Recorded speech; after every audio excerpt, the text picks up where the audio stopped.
नमस्कार। Path prism के platform पर आप सभी का स्वागत है और आधुनिक भारतीय इतिहास में लगातार हमारी क्लासेस जारी हैं। पिछली क्लास में हम लोगों ने देखा किस प्रकार से कांग्रेस पार्टी का गठन हुआ, स्थापना हुई और उससे आगे बढ़ते हैं। आज की अपनी क्लास में हम लोग बात करेंगे उदारवादी काल, उग्रवादी काल और गांधीवादी काल। तो स्टार्टिंग में हम लोगों ने देखा कि जो उदारवादी काल यानी कि 1885 से लेकर के 1905 लगभग 20 वर्षों का,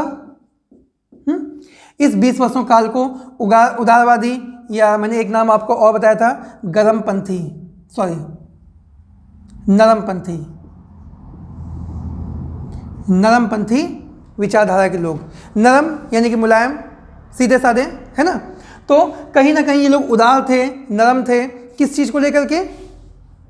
अंग्रेजों के प्रति, अंग्रेजों को लेकर के, अंग्रेजों की नीतियों को लेकर के ये बहुत ही नरम थे, बहुत ही उदार थे। और इनका मानना था कि अगर लगातार एक शिष्ट तरीके से, एक सभ्य तरीके से हम अंग्रेजों से अपनी बात कहेंगे तो निश्चित तौर पे अंग्रेज आज नहीं तो कल हमारी बात मानेंगे। और इन्हीं विचारों के साथ में साल में एक बार ये लोग अधिवेशन करते थे, अपनी मांगों को रखते थे अंग्रेजों के समक्ष। लेकिन अंग्रेज ना तो उन्हें देखते थे, ना समझते थे और ना ही उन्हें पूरी करने की कोई उनकी इच्छा होती थी। ठीक है, तो एक परंपरा प्रकार की बन गई, साल में एक बार। धीरे धीरे करके क्या हुआ कि लोगों में, जनता में, जो आम जनता, आम लोग, किसान, मजदूर, जो लोग जुड़ना चाह रहे थे कांग्रेस पार्टी से, उनके अंदर एक निराशा का भाव आ गया और उनको मालूम था कि यार हमारे साथ कुछ नहीं होने वाला है, हम जैसे थे वैसे ही रहेंगे और किसी प्रकार से हमें कोई लाभ नहीं होने वाला है। और धीमे से वो लोग जो थे इस पार्टी से कटने लगे और अलग हो गए। और ये जो पार्टी थी ये कुछ चंद पढ़े लिखे जो वकील, डॉक्टर, जो इस टाइप के लोग थे, अमीर लोग थे, उनकी पार्टी बन गई। यहाँ पर अगर उदारवादियों की उपलब्धि के बारे में हम लोग बात करें तो कहीं ना कहीं इनका एक प्रयास जो मुझे व्यक्तिगत तौर पे बड़ा अच्छा लगता है वो ये था कि ये चूँकि पढ़े लिखे लोग थे तो इन लोगों ने पहली बार इस चीज़ को समझा। खास करके इसमें एक नाम आता है, मैं लिख रहा हूँ, दादा भाई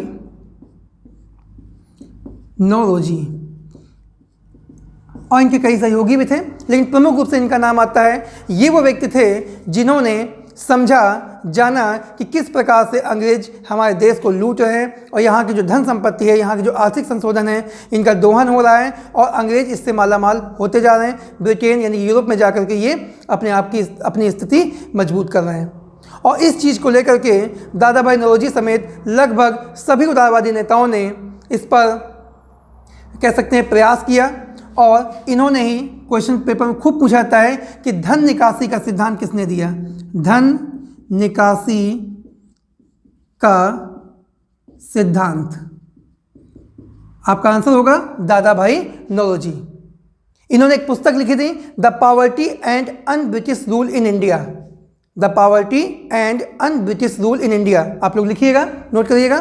तो उसी अपनी पुस्तक में इन्होंने धन निकासी का या धन प्रवाह का जो सिद्धांत है वो बताया था और अंग्रेज़ों से इस चीज़ की मांग की थी कि भाई भारत में जो उद्योग धंधे हैं, आधुनिक उद्योग हैं, उनको स्थापित करिए और जो भारत के कुटीर उद्योग हैं उनका शोषण करना बंद करिए। तो ये एक कह सकते हैं कि उदारवादियों का एकमात्र ऐसा प्रयास जो मुझे व्यक्तिगत तौर पे अच्छा लगा, क्योंकि ये लोग पढ़े लिखे थे तो इस चीज़ को बेहतर तरीके से समझ पाए और अंग्रेज़ों को कुछ हद तक मजबूर भी कर पाए, जिसका आगे हम लोग प्रभाव देखा। खैर, आगे बात करते हैं हम लोग। तो उग्रवादी काल 1905 से लेकर के 1919 तक। उग्रवादी को हमने बोला था आपको क्या, एक नाम बताया था, गरमपंथी दल। यानी कि इस विचारधारा का जो जन्म हुआ वो तब हुआ जब लगातार कुछ लोगों के दिमाग में ये स्ट्राइक किया, ये हिट किया कि भाई ऐसे कब तक चलता रहेगा। साल में एक बार हम लोग बोलेंगे अंग्रेज हमारी बात नहीं मान रहे हैं। तो इनका मानना ये था कि संघर्ष करके हम आज़ादी को प्राप्त करेंगे। ठीक है, आज़ादी वर्ड यहाँ पे कहना गलत होगा क्योंकि अभी तक किसी के दिमाग में आज़ादी नाम की चीज़ ही नहीं थी। कोई भी नहीं चाहता था कि अंग्रेज देश से जाएं, हम स्वतंत्र हों, क्योंकि केवल भारत ही नहीं बल्कि पूरे एशिया में एक माहौल बना हुआ था कि हम अकेले कुछ नहीं कर सकते। यूरोप के जो शक्तियां हैं, यूरोप के जो लोग हैं, है ना, चाहे वो ब्रिटेन हो, फ्रांस हो, इटली हो, है ना, ये सब क्या हैं, ये सब बहुत ही कह सकते हैं कि बहुत माइंडेड लोग हैं और यही देश को, शासन को, सत्ता को चला सकते हैं। तो कहीं ना कहीं यहाँ आज़ादी की कोई बात नहीं है। ठीक है, वास्तव में ये भ्रम तब टूटा जब जापान ने रूस को हराया, जब जापान ने डेवलप किया। ठीक है, जापान एक एशियाई देश है, तो इसके बाद में कहीं ना कहीं अन्य देशों को भी लगने लगा कि अगर जापान कर सकता है तो हम भी कर सकते हैं, है ना। इसका और विचार कहाँ से आया, जैसे हमारे बंकिम चंद्र चटर्जी, स्वामी विवेकानंद, दयानंद सरस्वती, है ना, ये जो महापुरुष हुए, इन्होंने क्या किया, पाश्चात्य जगत को समझा और कहीं ना कहीं इन्होंने हमारी जो वैदिक सभ्यता थी इसके महत्व को बताया। चाहे वो विवेकानंद हो, ठीक ना, स्वामी दयानंद सरस्वती ने तो ये भी कह दिया कि भारत किसके लिए है, भारतीयों के लिए है। पेपर में सीधे पूछता है ये स्टेटमेंट किसका है, भारत भारतीयों के लिए है। आपका आंसर होगा स्वामी दयानंद सरस्वती। ठीक है, तो यहाँ पे कहीं ना आज़ादी की बात नहीं है, लेकिन कहीं ना कहीं स्वाधीनता की बात चल रही थी, स्वराज की बात चल रही थी। तो इस समय के लोग जो थे वो स्वराज की बात करने लगे। स्वराज का मतलब, स्व मतलब अपना, राज मतलब शासन। ये लोग स्वराज मांग रहे थे कि अंग्रेज जो है देश में बने रहें, लेकिन प्रांतीय स्तर पर हमें स्वतंत्रता दे दी जाए। अगर इसको समझना चाहते हैं तो इस तरीके से समझिए, जैसे अभी केंद्र में क्या है, बीजेपी सरकार है और राज्य में अलग सरकार है। मान लो बीजेपी इस समय यूपी में है या किसी राज्य में कांग्रेस की सरकार है, कहीं पे अन्य पार्टी की है ना। तो ये हो गया प्रांतीय स्तर यानी राज्य स्तर पर। तो कहीं ना कहीं जो उस समय की डिमांड थी वो ये थी कि केंद्र में अंग्रेज बने रहें, देश को चलाते रहें, सब कुछ करते रहें, लेकिन प्रांतीय स्तर पर जो चीज़ें हैं, चाहे वो रोड हो, चाहे शिक्षा हो, चाहे बिजली हो या अन्य जो चीज़ें हैं, टैक्स वगैरह हैं, इसको लेकर के भारतीयों को अधिकार दे दिए जाएं और इसी को हम लोग बोलते हैं स्वराज। तो कहीं ना कहीं अब 1905 आते आते, है ना, स्वराज की जो भावना थी वो तीव्र होती जा रही थी और इसमें प्रमुख रूप से अगर किसी ने काम किया तो वो थे बाल गंगाधर तिलक, लाला लाजपत राय, ऐसे नेताओं ने, है ना। यहाँ पर एक प्रश्न बहुत आता है, बहुत पूछा जाता है कि निम्न में से कौन सा उदारवादी नेता है और निम्न में से कौन सा उदारवादी नेता नहीं है या उग्रवादी नेता है। ठीक है, तो उदारवादी नेताओं में प्रमुख रूप से नाम आता है WC बनर्जी, दादा भाई नौरोजी, दिनसा वाचा, सुरेंद्रनाथ बनर्जी, गोपाल कृष्ण गोखले और मदन मोहन मालवीय, ऐसे कई और नाम, ठीक ना, आदि ये प्रमुख रूप से हैं। ठीक है, तो ये सब आपके हो गए उदारवादी नेता। अगर उग्रवादी यानी कि इस दौरान की हम लोग बात करें 1905 से 1919 के जो प्रसिद्ध नेता रहे, तो वो कौन कौन से थे उग्रवादी नेता। तो इसमें नाम आता है लाल बाल पाल, अरविंद घोष, अश्वनी दत्त। कहीं ना कहीं मुझे ऐसा लगता है कि इतने ढेर सारे नाम, क्योंकि तो मैंने कम लिखे हुए, अभी बहुत लंबी चौड़ी लिस्ट है, तो इतने नाम याद रखने से अच्छा है कि आप ये 4 नाम याद रखिए। लाल से लाला लाजपत राय, बाल से बाल गंगाधर तिलक और पाल से विपिन चंद्र पाल, अरविंद घोष, अश्वनी दत्त, यानी कि ये 5 नाम आप याद रखेंगे। ये कैसे उग्रवादी नेता हैं। इनके अलावा जो भी आपको नाम दिया होगा 99.9% चांस यही बनेगा कि वो नेता कैसा होगा, उदारवादी नेता होगा, क्योंकि एक प्रश्न पूछता है कि निम्न में से कौन सा उदारवादी नेता नहीं है या है। ठीक है, तो अगर ये नाम आप याद करते हैं तो आप आसानी से इसका जवाब जो है दे सकते हैं। तो यहाँ पर हमने देखा कि किस प्रकार से जो अंग्रेज थे वो बहुत संवेदनहीन हो चुके थे और कई अकाल पड़े, प्लेग आया, इसके बावजूद भी किसी प्रकार से कोई भी उनके अंदर कह सकते हैं कि इंसानियत या किसी प्रकार से कोई भी ऐसा कदम नहीं उठाया गया जिससे कि भारतीयों को राहत मिल सके। और इन्हीं सब विचारों के साथ एक व्यक्ति बहुत ही फेमस हुआ जिनका नाम था बाल गंगाधर तिलक। इन्हें भारतीय असंतोष का जनक भी कहा जाता है, भारतीय असंतोष का जनक। किसने कहा था, यह भी प्रश्न पूछा गया है, इरोल वैलेंटाइन, है ना। तो इनके नाम से इनको इतनी बड़ी उपाधि मिली, आप देख सकते हैं, भारतीय असंतोष का जनक। यानी कि ये वो व्यक्ति है जो कि बहुत ही असंतुष्ट था कि देश में जो कुछ भी हो रहा है ये बिल्कुल भी सही नहीं हो रहा है ना। और अगर हम ऐसे ही अंग्रेजों के सामने हाथ फैलाते रहेंगे, ठीक है, इन्होंने एक स्टेटमेंट बोला था कि मांगने से भीख मिलती है, रोटी नहीं, ठीक है। तो कहीं ना कहीं ये बहुत ही असंतुष्ट व्यक्ति थे और कुछ ना कुछ डिफरेंट करना चाह रहे थे, संघर्ष करना चाह रहे थे। और अब अंग्रेजी सरकार को, यानी कि जो उस समय के गवर्नर वगैरह थे, उनको लगने लगा था कि कांग्रेस पार्टी जो कि वास्तव में उनकी खुद की देन थी, अब वो उनके हाथ से निकलती जा रही है और कहीं ना कहीं अब अंग्रेजों को लग रहा था कि इस पार्टी को समाप्त कर देना चाहिए। इसीलिए इस चीज़ की जिम्मेदारी उठाई किसने, लॉर्ड कर्जन ने, ठीक ना। कर्जन ने 1904 में विश्वविद्यालय अधिनियम, विश्वविद्यालय अधिनियम पारित किया। इसके तहत जो विश्वविद्यालय थे उन पर सरकारी नियंत्रण को और भी सख्त कर दिया गया। और कर्जन ने ही एक स्टेटमेंट दिया था कि कांग्रेस पार्टी लड़खड़ा रही है और मेरा ये अंतिम लक्ष्य है कि मैं उसे शांतिपूर्ण मरने में मदद करूं, यानी शांति से मरने में मदद करूं। तो क्वेश्चन पूछता है ये स्टेटमेंट किसका है, कि कांग्रेस अपने आखिरी क्षण गिन रही है और भारत में रहते हुए मेरा ये कर्तव्य है या मेरी ये इच्छा है कि मैं उसे शांतिपूर्ण मृत्यु देने में मदद करूं। ये स्टेटमेंट लॉर्ड कर्जन का है ना। तो कहीं ना कहीं अब जो गवर्नर थे, जो अंग्रेज थे, वो खुद नहीं चाह रहे थे कि कांग्रेस पार्टी अस्तित्व में रहे। अब वो कांग्रेस पार्टी को विघटित कर देना चाहते थे। क्योंकि इस समय बाल गंगाधर तिलक, लाला लाजपत राय और विपिन चंद्रपाल जैसे कुछ ऐसी हस्तियां आ गई थीं जो कि संघर्ष करने से बिल्कुल भी गुरेज नहीं कर रही थीं। तो आगे बात करते हैं गांधीवादी काल की।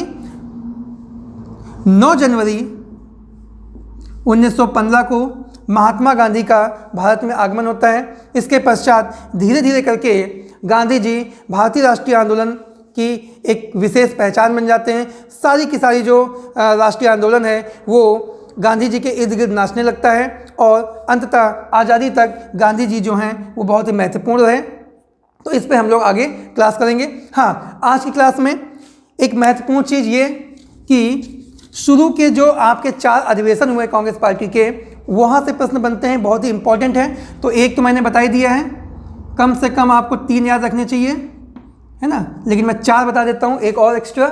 तो पहला अधिवेशन कब हुआ, निश्चित तौर पे 1885, पिछली क्लास में मैंने बताया।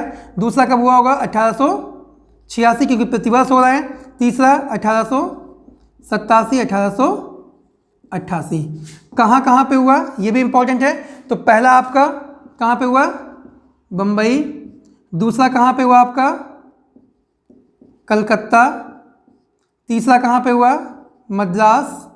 चौथा कहाँ पे हुआ, इलाहाबाद। पहले अध्यक्ष आपको मालूम ही है, WC बनर्जी, और दूसरे अध्यक्ष में थे आपके दादा भाई नौरोजी। तीसरे थे आपके बदरुद्दीन तैयब जी। चौथे थे आपके जॉर्ज ह्यूल। तो कहीं ना कहीं आपको ये इंपॉर्टेंट, महत्वपूर्ण कि कम से कम 4 अधिवेशन कब हुए, कहाँ पे हुए और उनके अध्यक्ष कौन थे, अक्सर प्रश्न पूछ लेता है। इनके विषय में अगर और बात करें हम लोग तो इनकी खासियत ये थी कि ये पहले थे, अपने आप में इंपॉर्टेंट, और एंग्लो इंडियन थे। ठीक है, लिख लीजिएगा आप लोग। दादा भाई नौरोजी की बात करें तो इनकी खासियत, ये पारसी व्यक्ति थे। और इनकी अगर बात करें बदरुद्दीन तैयब जी की, मोस्ट इंपॉर्टेंट, अब तक 50 बार, सैकड़ों बार एग्जाम में पूछा गया कि कांग्रेस पार्टी के पहले मुस्लिम अध्यक्ष कौन थे। तो ये पहले मुस्लिम अध्यक्ष थे जो कि तीसरा अधिवेशन बने। और इसके बाद में जॉर्ज ह्यूल, ये पहले आपके कह सकते हैं कि अंग्रेज थे जो कि कांग्रेस पार्टी के अध्यक्ष बने। क्लियर? इसके बाद में बात करते हैं कांग्रेस पार्टी की महिला अध्यक्षों के बारे में। तो 1885 से लेकर के 1947 तक 3 जो महिलाएं थीं वो कांग्रेस पार्टी के अध्यक्ष बनी। ठीक है, मैं लिख रहा हूं, इंपॉर्टेंट है, पेपर में पूछा गया है। पहला नाम आता है एनी बेसेंट का, दूसरा नाम आता है सरोजनी नायडू का, तीसरा नाम आता है नेल्ली सेन गुप्ता, नेल्ली सेन गुप्ता।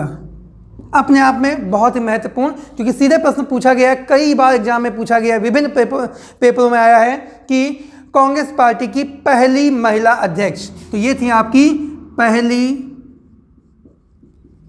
महिला अध्यक्ष।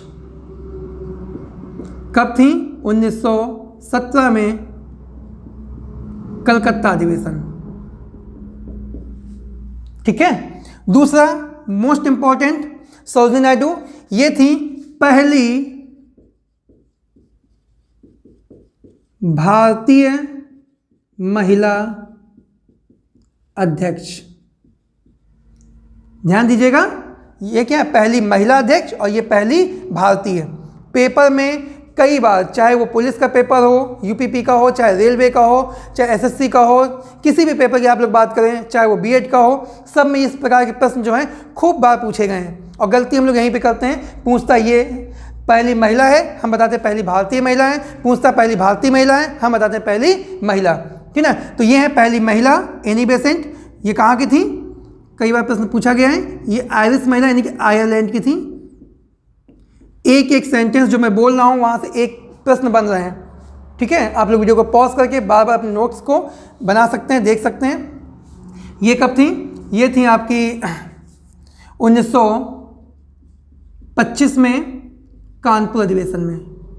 ठीक है, इन्होंने कानपुर अधिवेशन 1925 की अध्यक्षता की थी। ठीक है ना, इनका इतना कोई खास इंपॉर्टेंट नहीं है, इसलिए मैं छोड़ा। 1933 के अधिवेशन की कलकत्ता में ये भी अधिवेशन की अध्यक्षता इन्होंने की थी। ठीक है, तो ये थी आपकी 3 महिला अध्यक्ष, एनी बेसेंट, सरोजिनी नायडू और नेल्ली सेन गुप्ता, जो कि कांग्रेस पार्टी की महिला अध्यक्ष बनी। यहीं पे एक प्रश्न बहुत बार पूछा गया है कि कांग्रेस पार्टी को संबोधित करने वाली पहली, मैं लिख रहा हूं, पहली स्नातक महिला कौन थी? कांग्रेस पार्टी को संबोधित करने वाली पहली महिला स्नातक थी आपकी कादम्बिनी गांगुली। कादम्बिनी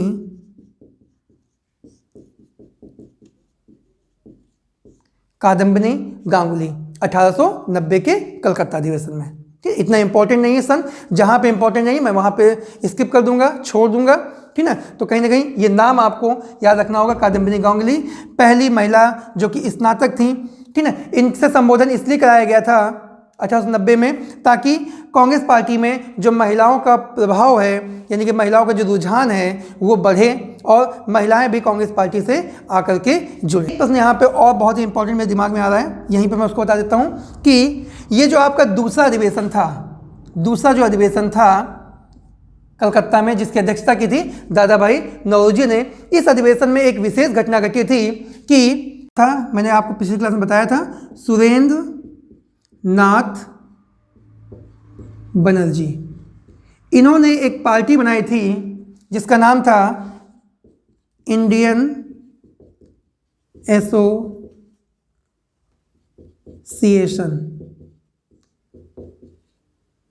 1876 कलकत्ता में, है ना।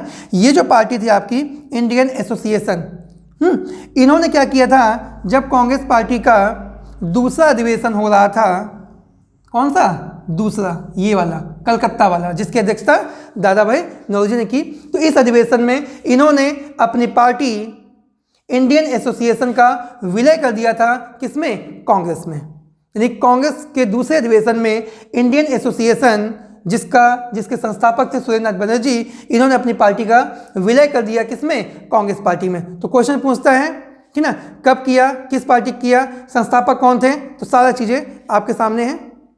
ठीक है, इन्होंने इसका विलय कर दिया था 1876 सूर्यनाथ बनर्जी। एक प्रश्न और कि कांग्रेस पार्टी के जो संस्थापक हैं वहाँ पे हम एक नाम तो बहुत अच्छे से रटे हुए हैं, वो है आपका A.O. ह्यूम, है ना, A.O. ह्यूम। अक्सर पूछ देता है, अभी किसी पेपर मैंने देखा था वहाँ पूछा था कि कांग्रेस पार्टी की स्थापना में A.O. ह्यूम की मदद करने वाले अन्य 2 व्यक्ति कौन थे या अन्य व्यक्ति कौन था। तो यहाँ पे आपको A.O. ह्यूम तो थे, इनके साथ 2 और व्यक्ति थे जिनका नाम मैं यहाँ पे लिख रहा हूँ। एक तो आपके यही थे सूर्यनाथ बनर्जी,